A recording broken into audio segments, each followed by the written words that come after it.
Juba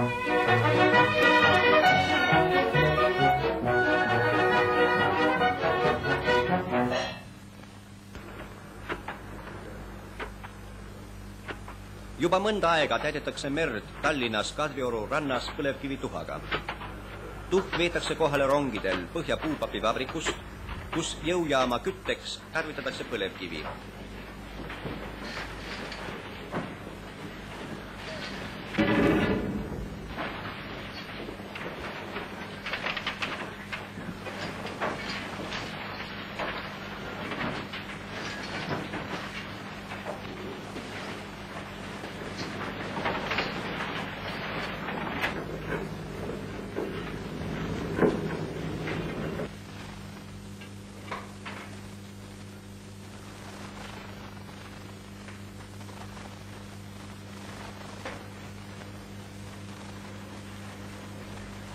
Nii laieneb tunduvalt Tallinna linna pindala mere arvel.